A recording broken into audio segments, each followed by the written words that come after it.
Oh my God, you are so lucky I just did 5 reviews in a row that started with me singing a song parody, because otherwise you'd be listening to me screech out a police song with funny Star Trek lyrics right now. This is a review of the Star Trek Voyager episode, Message in a Bottle. If you have not seen this episode and you don't want to know what multi-vector assault mode is, be warned.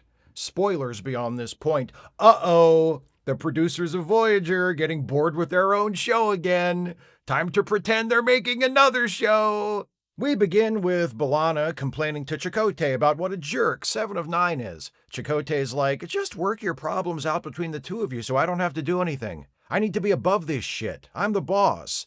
Then 7 of 9 pages, or rather orders, Chakotay to the astrometrics lab, and he's like, yes sir, and runs off. He meets Captain Janeway along the way, and when they get to astrometrics, 7 has big news. She's discovered an old alien communications network nearby, and by tapping into that network, she's managed to locate a Starfleet ship on the other side of the galaxy, 60,000 light years from Voyager. They try to send a message to the other ship, but they can't get through. The communications network keeps bouncing their message back. Then Paris suggests trying to send a stronger signal. B'Elanna immediately seizes on the idea of sending the Doctor's hologram through the network, and before you know it, the Doctor is in the astrometrics lab being briefed on his mission. Make contact with the crew of that Federation ship, fill them in on Voyager's status, and then return to Voyager through the communications network the same way he left. The Doctor's like, okay, sounds easy enough. The Doctor's program is sent through the network, and he materializes in the sickbay of the other Starfleet ship and finds it empty. Well, okay, empty except for all the dead members of the crew that are lying around. They've obviously been attacked by somebody. The Doctor finds one who still has a few seconds of life left, and that guy helpfully explains that their ship, which is called the Prometheus, by the way, was captured by Romulans. Well, that's just great. We cut to the bridge of the Prometheus, where there are indeed some Romulans in charge. They've got a problem. There's another Starfleet ship chasing after them. Back to the Doctor in sickbay, he's trying to get some information out of the computer. He learns that there are 27 Romulans on the ship, and that none of the Starfleet crew is still alive. Also, the Prometheus is an experimental deep space tactical vessel. So, if you need to go kick someone's ass, but it'll take a while to get there, I guess. Among its advanced combat features is something called multi-vector assault mode. The Doctor asks what that is, but the computer won't tell him because his clearance isn't high enough. You need a high security clearance to even know what it is? It must be pretty awesome. Back on the bridge, that pursuing Starfleet ship has caught up to them, so the Romulan commander is like, do the multi-vector assault mode thing. And the Romulan helm officer is like, okay, and what it is the ship divides itself into 3 pieces, and all 3 pieces attack in formation, which, okay, that is pretty cool. The Prometheus takes out the pursuing ship with no problem, then the 3 pieces fit back together, and the Romulans continue on their way. One of the Romulans is injured in the brief fight with the other ship, so the helm officer takes him down to sickbay. Thinking quickly, the Doctor pretends to be the emergency medical hologram of the Prometheus and steps in to treat the injured Romulan. The helm officer seems to buy it, and she leaves. The Romulan guy must not be hurt too badly, or the Doctor just doesn't give a shit, because as soon as the helm officer leaves, the Doctor turns away from the patient and activates the Prometheus's real emergency medical hologram. That EMH materializes, and the Doctor's like, Andy Dick? For real? What, was Rob Schneider not available? I'm kidding. Rob Schneider's always available. Sorry, Andy, I had to get my shots in. You know how it is. The other EMH, I'll call him Mark, since he identifies himself as the EMH Mark II. He sees the Doctor and he's like, what are you doing on my ship? With your beady eyes and your bald-ass head. The Doctor explains who he is, where he's from, and what's happening on this ship with the Romulans, and Mark is like, oh, okay, bye, and deactivates himself. The Doctor immediately reactivates him, and Mark is like, well, what do you want me to do about it? The Doctor says, listen to me. I'm no ordinary EMH. On my ship, I've been continuously active for 4 years. I've had experiences. I've even had sex. How can you have had sex? We don't have the parts. I gave myself the parts. Well, one of them. Which one? Oh, I think you know. Maybe before you leave, you can copy those subroutines into my database. Did you just ask to borrow my dick? Mark's like, okay, fine, don't share your dick with me. Why don't you let me treat this injured Romulan guy, and you worry about taking back the ship, since you're so experienced, and I just came online like a minute ago and don't even have a dick. Which is cruelly ironic if you think about it. We check in with things back on Voyager, where the crew can't help but feel a little excited about the prospect of making contact with the Federation. Janeway is writing a letter home to Mark. Not that Mark, the other Mark. Her boyfriend back home, who is definitely fucking someone else by this point. Meanwhile, with the doctor gone, Tom Paris is stuck filling in on medical duty, and he does not like it, no sir. Back aboard the Prometheus, the doctor has a plan. They're going to release knockout gas through the ventilation system to take out the Romulans, then they'll assume control of the ship. The only hitch in the plan is the Romulans have locked out all the ship's systems, so one of them will have to go to the bridge to release the environmental controls. That will be the doctor's job. Mark's part of the plan is to take some canisters of knockout gas and crawl through a maintenance tube, which he can do because the Prometheus has holographic projectors all over the place, so he can leave sickbay even though he's a hologram, and wait for the doctor's signal to release the gas. Since the Romulans already know he's here, the doctor just pops up to the bridge with a tricorder and a line of bullshit about how the injured Romulan was infected with a nasty virus, so he needs to scan everyone else to make sure they aren't infected with it too. He tries to sneak over to a control panel without seeming too suspicious, but he is actually extremely suspicious and gets caught by the Romulan commander, who notices that the doctor hasn't even been scanning anyone with his tricorder. Well, that's just lazy. Back on Voyager, Tom is so bored after having to be the doctor for like half an hour that he calls in Harry and begs him to just make a new doctor hologram. That's a fun project to start halfway through the episode. Also, Seven and B'Elanna are arguing about something in astrometrics when Alien Bane pops on the monitor like, "Why have you accessed our communications network without authorization?" B'Elanna's like, we thought it was abandoned. We were just using it to send a message. "Abandoned? You merely adopted the network. We invented it. It was molded by us. Now knock it off." And Alien Bane blocks their access to the network, which will present a problem when it's time for the doctor to come back.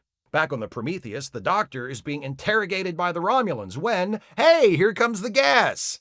And the Romulans drop like rocks, and in comes Mark to the rescue. He explains that he tricked the computer into thinking there was a ship-wide biohazard in order to open up the ventilation system and release the gas. That takes care of the Romulans, but now the problem is literally taking back control of the ship. It's still on course for Romulan space, and neither of these two bozos knows how to fly it. The doctor figures out how to stop the ship, which is good, but he also accidentally triggers an engine overload, which is bad. He stops the overload, which is good, but then 3 Romulan warbirds appear on sensors, headed for their position, which is bad. Back on Voyager, B'Elanna has managed to get back onto the alien communication network, but Alien Bane pops up again like, "You were warned. Now you must pay for your transgression." But Seven's like, oh, to hell with this, and sends an electrical shock through the network that fries Alien Bane. Now B'Elanna's like, you know what, I kinda dig this kooky 7 of 9 chick. In sickbay, Tom and Harry are working on their new holographic doctor project. Harry makes a copy of the doctor's physical appearance and dumps the entire text of Grey's Anatomy into him, but shockingly, that does not make a new doctor. Just a hologram who looks like the old doctor that mindlessly recites Grey's Anatomy. Harry immediately gives up and tells Tom, sorry chump, looks like you're the doctor now. Back to the Prometheus where the Romulan ships have arrived. The commander of one of the warbirds calls and says, hey, you're the guys who captured that experimental Starfleet ship for us, right? The doctor says, yep, that's us. The commander says, oh, really? Because you don't sound Romulan. That's pretty racist. Like, how does a Romulan sound? You know what I'm saying? Okay, good point. So, what's your favorite part of being a Romulan? The eyebrows. Wrong! Every Romulan's favorite part of being a Romulan is not having to choose a haircut. You ain't no Romulan! The warbirds open fire, but don't worry, before the Prometheus can take too much of a pounding, it's Starfleet to the rescue! 2 Defiants and, one of those from First Contact. They fly in and engage with the Romulans. The Doctor and Mark try to help, but Mark has some trouble with the weapons controls and accidentally shoots a torpedo at one of the Starfleet ships. But the Doctor figures out how to activate multi-vector assault mode, and the Prometheus splits in three, and one warbird goes kablooey, and the other two get the fuck out of there. Yay! They win! And what's more important, the Doctor and Mark have bonded. They started out as snarky adversaries, but now they are friends. Aw, I'm happy for them, I guess. The Doctor returns to Voyager, where Janeway, Chakotay, and Tuvok, oh hey, hi Tuvok, are anxiously awaiting his arrival. He materializes in sickbay, and Janeway's like, so? Did you accomplish your mission? The Doctor's like, you bet I did, kicked some Romulan ass. Romulans? What about telling Starfleet about us? Oh, right. Yeah, I did that too. The end. The concept for this one is pretty straightforward. Send the Doctor on an away mission where he meets another hologram and wacky hijinks ensue. It's not a bad concept. Robert Picardo has excellent comedic skills, and Andy Dick, for all his, let's just call them personal problems, because they are personal problems for him and for the people he has, let's just say, assaulted, is also a very good comedic actor with a different sort of holier-than-thou persona than the Doctor's holier-than-thou persona, which makes them a good double act. They are fun to watch together, and the episode has some decent lines, many of which were apparently added to the script at the suggestion of Robert Picardo himself, including the business about the EMH-2 asking to borrow the Doctor's holographic dick, which I exaggerated a little, but is actually in the episode, and a line from the Doctor where he tells the EMH-2 to stop breathing down his neck. The EMH-2 says, "My breath is just a simulation," and the Doctor comes back with, "So is my neck, stop it anyway." That's not bad. The thing is, the episode needs more than a fun idea and two actors with chemistry and a few decent humorous lines in order to work, and this episode doesn't really have it. I like how quickly the plot gets moving. Seven discovers that communications array before the opening credits, and after the credits, within a couple of minutes, the Doctor is already on his way. The Prometheus is established as moving out of range of the communications array within a few minutes, so they have to act fast, and that ticking clock gives the early portion of the episode a sense of urgency that works well. Then, once the Doctor arrives on the Prometheus, he finds it deserted, or so he thinks at first. Another smart choice. The urgency is gone, but it's replaced by a mystery. A Starfleet ship at the far edge of explored space, and it's empty? Where is everybody? That's intriguing. It doesn't last very long. The Doctor soon realizes that the ship isn't empty, it's just that the crew has been killed, and then it becomes a take the ship back from the bad guys plot, which is a standard Star Trek thing at this point. The Romulans, who somehow hijacked this fearsome and cutting-edge Starfleet ship and murdered its entire crew, proved to be only a minor challenge to a pair of holograms who aren't even programmed for this shit. The only reason the Doctor and Mark aren't able to wrap this up by halfway through the episode is because they spend so much of their time trying to figure out what to do. Once they do that, pretty much everything they do works exactly like they hope it will. Even the setbacks they face are minor. The Doctor gets caught trying to access the environmental controls on the bridge, but that's no problem because after that happens, Mark just kinda does it anyway, off screen. Efficient, I suppose, but not exactly the most riveting way to tell the story. There's a brief comedy of errors segment where everything the Doctor tries to take control of the ship is immediately followed by a pending disaster he has accidentally triggered. That's fun, but it only lasts a few minutes, and then they're ultimately rescued from that by the other Starfleet ships who swoop in to fight off the Romulans. Let me ask you, what's the point of multi-vector assault mode? Beyond just being a neat idea and allowing for a cool special effect, which it is. We find out what it is and see it in action early on, so when the Doctor figures out how to activate it, there's no reveal or surprise to it, and when the Doctor activates it at the end for the battle with the Romulans, the other three Starfleet ships are already there taking care of business. Sure, the Prometheus converting to multi-vector assault mode helps out, I guess, but it doesn't seem like the Starfleet squadron was definitely going to lose before. It just doesn't play like that big of a deal, which means that it doesn't feel like the actions of the Doctor and Mark, at least at the end, make much of a difference. They find themselves in a tight spot against the Romulans, and they get Deus Ex Machina out of it. As I've said before in this series, when I'm doing a review of something, I really don't like to pitch rewrites because that's not a critic's job, and because anybody can imagine a different episode and decide that it would have been better than what we got. That's easy, and it means nothing. But sometimes it's hard not to see the better or the potentially better episode sitting right there. It's obvious that they should have teased multi-vector assault mode early on, then not revealed what it actually was until the end, when the Doctor and Mark figure it out and use it to fight off those warbirds themselves without help from those other Starfleet ships. Right? Just conceptually speaking, that sounds better, right? And it's not like I'm making some huge leap. It's right there. Anyway, another problem is the cuts back to Voyager, or specifically what we're cutting to. I don't mind having a B story running on Voyager to cut to so that the Doctor and Mark aren't the focus the entire time. Have them come up with a plan and then head off to carry it out, then cut to Voyager so we can cut back to Prometheus in a few minutes to see how it's going. That's a perfectly fine way to tell this story. And actually, the bits on Voyager about the communications network turning out to belong to the Hirogen and the Hirogen guy being a dick about them using it are good.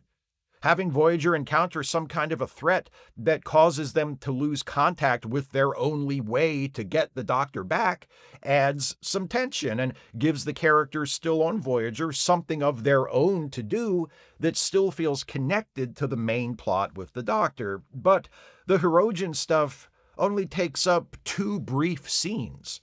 And again, just like with the Doctor and Mark on the Prometheus, the obstacle presented by the Hirogen guy doesn't turn out to be that challenging, and he is dealt with by 7 of 9 with little effort. There's way more screen time devoted to the utterly pointless subplot involving Tom Paris and Harry Kim trying to make a new Doctor hologram. What exactly are they trying to accomplish? By they, I mean Tom and Harry, not the writers. I ask what the writers of Voyager are trying to accomplish almost every time I watch the show. Sure, the Doctor is gone, and Tom is stuck filling in, and he doesn't like it. I get it. I even think it has potential, but we go straight from Tom doesn't like being the Doctor to Tom and Harry try to build a new Doctor hologram within like 2 scenes. The Doctor hasn't even been gone that long. And as far as they know, he's coming back. If the creators of the episode wanted to give Tom a subplot about how much he hates being the Doctor, why not just do that? Make it about Tom being the Doctor and having a bad time or being bad at it. Or maybe he starts out not liking it, but then he has an interaction with someone where he heals them or correctly diagnoses them with something, and he feels a little rush of accomplishment and starts to think maybe it's not such a bad job after all. Or I don't know, anything else that is actually centered on Tom as a character and goes somewhere. Instead of Tom and Harry try to make a new holographic Doctor and then fail and give up. Sometimes I complain about episodes being padded, and people will ask what I mean or if I can give an example. Here you go. The Tom Paris doesn't want to be the Doctor subplot in this episode. It's poorly conceived, it's boring, and it goes nowhere. It's only there to fill time. I wish they'd come up with a few more twists to toss into the Hirogen plot with B'Elanna and Seven instead. It's not only related to the Doctor's story, it also moves forward the story of B'Elanna and Seven's antagonism toward each other that is reintroduced in the first scene of the episode, and it actually pays off in the end when B'Elanna is impressed by Seven's long-distance electrocution of the Hirogen guy. There's something off about the tone of this one, too. If I were to describe the story to you beat for beat, and I mean without adding in my little jokey jokes like I do, you'd probably assume this was a comedy episode. It seems like it should be. Maybe the producers thought that it was. The premise seems designed to not be taken seriously. Yes, the Romulans taking over the ship is serious, But the idea that our two bumbling in over their heads medical holograms are the only ones who can save the day, that's not a straight action plot. The interactions between the Doctor and Mark are, for the most part, overtly comedic. There's a scene between Tom and Neelix in sickbay that is played for laughs. The electrocution of the Hirogen is a comical beat. And yet, strangely, despite those exceptions, the episode is mostly straight. It lacks the madcap energy, the zaniness that the story seems to demand. A bit more zaniness might have helped the Tom and Harry build a hologram subplot go down easier as well. Instead of a full-on comedy episode, it plays like a typical Voyager episode, with more jokes than usual. That's not the same thing. Message in a Bottle was written by Sting and... that's not... Message in a Bottle was written by Lisa Klink from a story by Rick Williams and was directed by Nancy Malone. The Doctor is one of Voyager's best characters, and Robert Picardo is one of the most talented members of the cast when it comes to turning chicken shit into chicken salad. But there's only so much he and a game Andy Dick can do here. Maybe if they'd settled on an appropriate tone and the subplots hadn't seemed so much like filler, this could have been a good one. But as it is, if I found this bottle washed up on a shoreline, I'd probably throw it back. Those are my thoughts on Message in a Bottle. What do you think of this episode? Please share your thoughts with me in the comments. If you'd like to support this channel, and I sure wish you would, if you can afford it, you can do so by becoming a patron at patreon.com/Steve Shives, becoming a channel member by clicking the join button, or by making a one-time gift by clicking the thanks button, or via PayPal or Venmo. Links are in the description. Please join me next week as this Spotlight on Voyager batch continues. Next time, I'll check out another episode from Season 4 of Voyager and another Doctor episode, Living Witness. See you next time for that. Thanks for watching, and take care, everybody.